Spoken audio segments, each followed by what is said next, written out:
അനുദിന വിശുദ്ധർ ജൂലൈ 16 വിശുദ്ധ മേരി മഗ്ദലേൻ. ഫ്രാൻസിലെ ബ്ലാഫ്ലോറിൽ 1856 നവംബർ 28 ജനനം.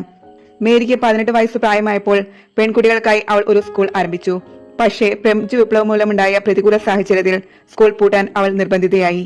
പക്ഷേ ഈ കാലഘട്ടങ്ങളിൽ ഗവൺമെന്റ് നിയമിച്ചിരുന്ന വൈദികരെ അവൾ എതിർക്കുകയും ഒളിവിൽ കഴിഞ്ഞിരുന്ന കത്തോലിക്ക വൈദികരെ സഹായിക്കുകയും അവർക്ക് സ്വഭവനത്തിൽ അഭയം നൽകുകയും ചെയ്തു. മാത്രമല്ല, പരിശുദ്ധ കുർബാന അർപ്പിക്കാനുള്ള സാഹചര്യം അവൾ രഹസ്യമായി അവർക്ക് ഒരുക്കി കൊടുത്തിരുന്നു. 1801 കത്തോലിക്ക സഭയും ഗവൺമെന്റും തമ്മിലുണ്ടാക്കിയ കരാർ പ്രകാരം ഗവൺമെന്റും സഭയും തമ്മിൽ നിലനിന്നിരുന്ന അനൈക്യം ഒഴിവാക്കുകയും തൽഫലമായി സഭയിൽ സമാധാനം പുനഃസ്ഥാപിക്കപ്പെടുകയും ചെയ്തു. അതോടെ സഭാംഗങ്ങളിൽ മന്ദീഭവിച്ചിരുന്ന വിശ്വാസത്തെ പുനർജീവിക്കാനുള്ള ശ്രമങ്ങളിൽ മേരി അക്ഷീണം പരിശ്രമിച്ചു. 1815 90-ാമത്തെ വയസ്സിൽ മേരി മരണമടഞ്ഞു.